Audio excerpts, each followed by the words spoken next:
झांसी में लोकसभा चुनाव की मतगणना के एक दिन पूर्व समाजवादी पार्टी द्वारा इंडिया गठबंधन के सभी घटक दलों के साथ चित्रा चौराहे स्थित स्थानीय होटल में मतगणना के संबंध में पत्रकार वार्ता का आयोजन किया गया। इस दौरान एग्जिट पोल को एडजस्ट बताया गया, जिससे पूरी तरह सजग और सतर्क, सचेत व सावधान रहने की आवश्यकता है। किसी भी प्रकार भाजपा द्वारा फैलाए जा रहे बहकावे में न आने की अपील की गई। इस दौरान बताया गया कि इंडिया गठबंधन सरकार बनने जा रही है, इसलिए ऐसा झूठ फैलाकर भाजपा वाले सबका मनोबल गिराना चाहते हैं। जनता व कार्यकर्ता में इस उत्साह को कम न होने दें, सावधान और सतर्क रहें। पत्रकार वार्ता के दौरान पूर्व राज्यसभा सांसद डॉक्टर चंद्रपाल सिंह यादव ने कहा कि बुंदेलखंड की सभी सीटों सहित उत्तर प्रदेश की 50 सीटों पर इंडिया गठबंधन जीतने जा रहा है। उन्होंने कहा कि सरकारी सर्वे सरकार के खिलाफ नहीं जा सकते हैं, इसलिए भ्रामक एग्जिट पोल के जरिए भ्रम फैलाया जा रहा है। उन्होंने बताया कि मतगणना एजेंटों के साथ बैठकर उन्हें पूरी तरह प्रशिक्षित किया गया है। आखिरी ईवीएम मशीन खुलने तक सावधानी और सतर्कता रहने की दिशा निर्देश दिए गए हैं। स्थानीय होटल में आयोजित की गई पत्रकार वार्ता में समाजवादी पार्टी के पूर्व सांसद डॉक्टर चंद्रपाल सिंह यादव ने कहा कि जिला प्रशासन, जिला निर्वाचन अधिकारी ने लोकसभा 2024 को निष्पक्ष, शांतिपूर्ण कराया। उन्होंने कहा कि लेकिन मतगणना 4 जून को होना है, इसके लिए उन्होंने अपने मतगणना अभिकर्ताओं को मतगणना की पूरी तैयारियां करवा दी है। उन्हें समझा दिया गया है कि अंतिम समय तक टेबल नहीं छोड़ना है, आखिरी तक मतगणना टेबल पर डटे रहना है जब तक प्रमाण पत्र नहीं मिल जाता है। वहीं उन्होंने पिछले दिनों टीवी न्यूज चैनल पर आयोजित किए गए एग्जिट पोल को भ्रामक बताया। उन्होंने कहा कि यह एग्जिट पोल विश्वसनीयता खत्म कर देता है। यह एग्जिट पोल भ्रमित करने और माहौल बनाने की बातें हैं। उन्होंने उदाहरण देते हुए कहा कि जहाँ 10 सीटें हैं वहाँ 13 सीट, जहाँ 2 सीटें हैं वहाँ 5 सीट दिलाने वाला एग्जिट पोल भ्रमित कर रहा है। उन्होंने कहा कि इंडिया गठबंधन के प्रत्याशी प्रदीप जैन आदित्य भारी मतों से जीत रहे हैं। साथ ही बुंदेलखंड की 4 लोकसभा सीट सहित उत्तर प्रदेश की 50 सीटों पर इंडिया गठबंधन जीतेगा।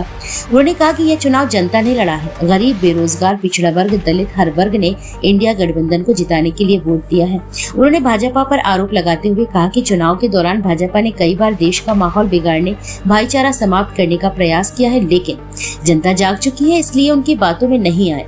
वहीं उन्होंने कहा कि गड़बड़ी होने पर इंडिया गठबंधन का एक कार्यकर्ता सतर्क है। उन्हें जिला निर्वाचन पर पूरा भरोसा है। इस दौरान पूर्व विधायक गोरठा दीप नारायण सिंह यादव ने बताया कि भाजपा के लोग कैसे कॉन्फिडेंस से बोल देते हैं कि वे जीत रहे हैं, जबकि एक पति अपनी पत्नी के वोट को पता नहीं कर सकता या पूरे देश का परिणाम कैसे बता सकते हैं। अगर एग्जिट पोल आ रहे हैं तो शंका हो सकती है। वहीं इंडिया गठबंधन प्रत्याशी प्रदीप जैन ने कहा कि झांसी ललितपुर लोकसभा का चुनाव जनता ने लड़ा है। जनता सब जान रही है कि एग्जिट पोल भ्रामक है। उन्होंने बताया कि इंडिया गठबंधन लाखों मतों से झांसी ललितपुर जीतने जा रहा है। इस अवसर पर ब्रजलाल खाबरी, समाजवादी पार्टी महानगर अध्यक्ष तनवीर आलम, जिला अध्यक्ष ब्रजेंद्र यादव, भोजला अधिवक्ता विवेक वाजपेयी, मुकेश अग्रवाल, अमीर चंद्र, शंभू सेन, बलवान सिंह यादव, शकील खान, आरिफ खान, फारूक शेख आदि मौजूद रहे। के संविधान से, नहीं तो वो मंत्री परिषद की शपथ दिला देते। सबने देखा पूरे देश के अंदर 100 दिन का एजेंडा तय हो गया, पूरे लोग कैबिनेट बैठ गई और अगली सरकार का कामकाज बना रहे। तो कहीं ना कहीं इनके मन में मायावी रूप से छल करने का भाव है और उसमें ये प्रशासन को दबाव में लेना चाहते कि हर जगह हमें, इसलिए और इसको अपन ने देखा। चुनाव आयोग में भी शिकायत हम लोगों ने की। हमारे प्रधानमंत्री जी कहते हैं कि महात्मा गांधी को पिक्चर के माध्यम से पूरी दुनिया ने जाना, तो इनका कोई भरोसा नहीं है। तो आज हमारे नेता राहुल गांधी और अखिलेश यादव ने अपने मजबूत कार्यकर्ताओं का मनोबल मजबूत करने के लिए पूरे देश में पत्रकार वार्ता बुलाई, जिसके तहत आपको और आपके माध्यम से, क्योंकि ये लबरा सरकार है जो झूठ बोलती है। इसने कहा कि हम 2.5 करोड़ लोगों को रोजगार देंगे, नहीं दिया। इसने कहा 15 लाख रुपए खाते में देंगे, नहीं दिया। झांसी में उन्होंने कहा उद्योग खोलने के लिए ग्रोथ सेंटर में उद्योग लगेंगे, नहीं लगे। डिफेंस कॉरिडोर के अंदर चिटपिटी भी नहीं, सुतली बम नहीं बनना। अब बीडा के नाम पे जमीन हथियाई जा रही, कहा जा रहा है कि इसमें बहुत सारी योजनाएं। तो ये हर मुद्दे पे झूठ बोलते, लेकिन इन्होंने कल सबसे घृणित पाप किया। जब एक मतदाता जो बाबा साहब भीमराव अंबेडकर के संविधान को सुरक्षित रखना चाहता है, उसने गठबंधन को मतदान किया और उनके मनोबल को हतोत्साहित करने के लिए और अधिकारियों को दबाव बनाने के लिए कि अधिकारी इस दबाव में रहें कि दिल्ली में भी सरकार बन रही हो। इनकी इतनी बड़ी लफाजी है कि आज प्रधानमंत्री जी ने 100 दिन का एजेंडा तय कर दिया। और क्योंकि आप देख रहे हो कि जो सत्ता में बैठे लोग हैं उन्होंने जनता के बीच में जो भी वादा किया उस वादे को कभी पूरा नहीं किया। पूरे चुनाव भर देश के माहौल को बिगाड़ने का प्रयास किया। पूरे चुनाव में भ्रष्टाचार की जहां बात की, जबकि भ्रष्टाचार के नाम पर, चुनाव के नाम पर बहुत लोगों से वसूली की गई। महंगाई जबरदस्त बढ़ी है, बेरोजगारी जबरदस्त बढ़ी है, और विशेष रूप से बुंदेलखंड के विकास की जो बात की जाती है, बुंदेलखंड में विकास के नाम पर कोई काम हुआ नहीं आता। जो भी काम हुआ है वो माननीय अखिलेश यादव जी की सरकारों में हुआ है, माननीय मुलायम सिंह यादव जी की सरकारों में हुआ है, लेकिन मौजूदा 10 साल की सरकार में अभी तक बुंदेलखंड में कोई काम नहीं हुआ।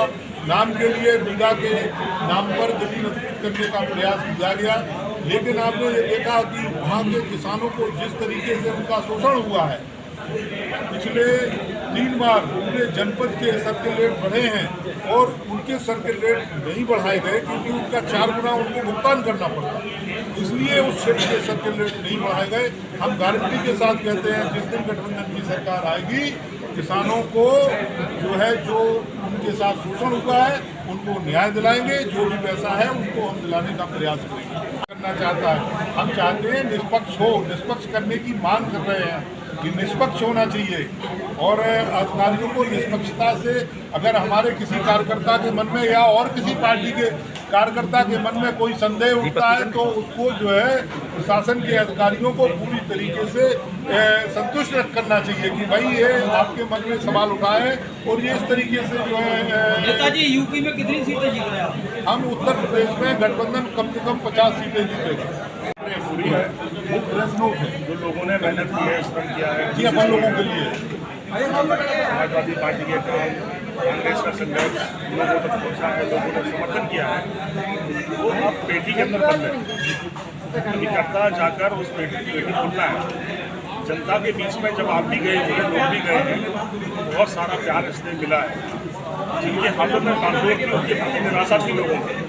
इस बार एक सामाजिक जो गणित है या राजनीति जो समझ रखने वाले लोग हैं, उन्होंने एक गोल किया होगा। तो मैं कह सकता हूँ कि उनका कोई बनना नहीं था, गठबंधन को प्रति प्यार दिखा लोगों को, हर वर्ग का समर्थन दिखाई दिया। बहुत सारे शोषण करके लोग मतदान करते हैं। मैं कह सकता हूँ कि जिस तरह का लोगों के बीच स्वीकार मिला है, परिणाम पक्ष में आए। संदेह की स्थिति में कैसे निपटेंगे? संदेह की स्थितियाँ पैदा की जा रही हैं। हर मतदाता, देश में राजनीति करने वाला आदमी ये कोशिश करता है कि हमारा लोकतंत्र तब बचेगा जब हमारे लोकतंत्र की जो मजबूत कड़ी है, जो चुनाव की निष्पक्षता है, वो बनी रहे, तो विश्वास बना रहेगा लोगों। मैं कह सकता हूँ कि मतदान के बाद मैंने भी सवाल किया कि आप अपने परिवार के लोगों में, अगर परिवारों की संख्या में आप ढूंढेंगे, किसी से पूछेंगे नहीं, तो आपको नहीं पता है कि वोट किसने किसको दे दिया बिना जानकारी के। और आप भी चैलेंज से कह सकते हैं कि मेरे पूरे परिवार ने किसको वोट दे दी। तो कौन सी ऐसी जादू है, कौन सा ऐसा और तरीका है कि मतदान के अगले दिन कोई कहता कि 400 सीटें कोई जितना स्थिति पैदा करने वाला जो कोशिश है वो बहुत सारा भ्रम पैदा कर दिया। संदेह की नया चमत्कार तो नहीं है। ऐसे तो मैंने कहा कि हम निष्पक्षता पर भरोसा करते हैं, लोगों में भरोसा करते हैं, लेकिन अगर ये भ्रम पैदा करने की कोशिश हो रही है तो बड़ी साजिश तो नहीं हो रही है, और नई भ्रम की बातें पैदा हो रही है। क्या करेंगे उस समय? जनता से बड़ी कोई हालत नहीं है, जनता का प्यार समर्थन मिला है, परिणाम अच्छा आएगा। तो जब परिणाम जब तक नहीं आ रहा तब तक कोई बातें कोई आशा। कादरी जी, कल क्या पूरी तैयारी है? तैयारी है, जैसा कि अभी आप लोगों ने सबने मिल करके बात की है। हमारा गठबंधन है, गठबंधन के प्रत्याशी, कांग्रेस के प्रत्याशी आदित्य यानी के साथ आपके साथ बैठे हैं। हमारे डॉक्टर साहब ने भी ये बात को कहा है, मैंने भी ये बात को कहा है कि हम लोग पूरी तैयारी कर चुके हैं और पूरी तैयारी के साथ मतगणना कराएंगे। प्रशासन पूरी तैयारी में है, ईमानदारी से चुनाव हुआ है, मतगणना भी ईमानदारी से हो गया है, ये प्रशासन की मंशा है। लेकिन प्रश्न उठता है सरकार का। सरकार दबाव बना रही है, जैसा कि एक्स पे हमने देखा है 150 IAS जो कलेक्टर हैं जिलों में, उनसे सीधे संवाद किया गया है सरकार के एक मंत्री के द्वारा। यहाँ से शंका पैदा होती है कि सरकार क्या चाहती है।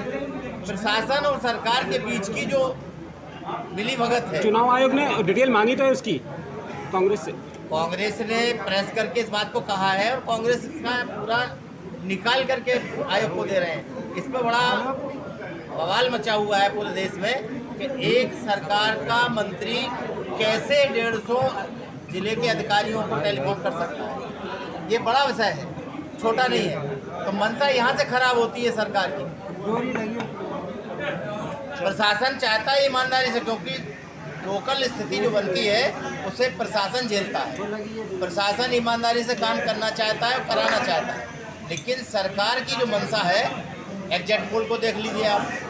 150 IAS से बात करने का क्या मामला है इस समय चुनाव के गिनती के दिन। तो ये सारी चीज़ें कहीं ना कहीं शंका पैदा कर रही हैं। जैसे आपके क्वेश्चन आ रहे हैं वो शंकालु हैं, उन शंकालु प्रश्नों का उत्तर यही है, प्रशासन बहुत अच्छे से ईमानदारी से चुनाव कराया है, गिनती भी कराना चाहता है, लेकिन सरकार की मंशा क्या है वो आपके सामने है।